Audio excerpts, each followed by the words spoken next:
Ritual hutan terlarang. Api unggun yang mereka buat tiba-tiba bergoyang sendiri, seakan tertiup angin. Padahal malam itu sangat tenang. Suara gamelan kini terdengar semakin jelas, seakan semakin dekat. Salah satu pemuda berbisik ketakutan. Siapa yang memainkan musik itu? Namun tak ada jawaban.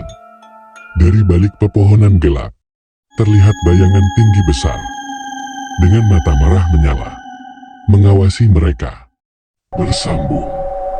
Langsung like dan subscribe di channel ini, untuk cerita part 3, hanya di channel Zona Mencekam.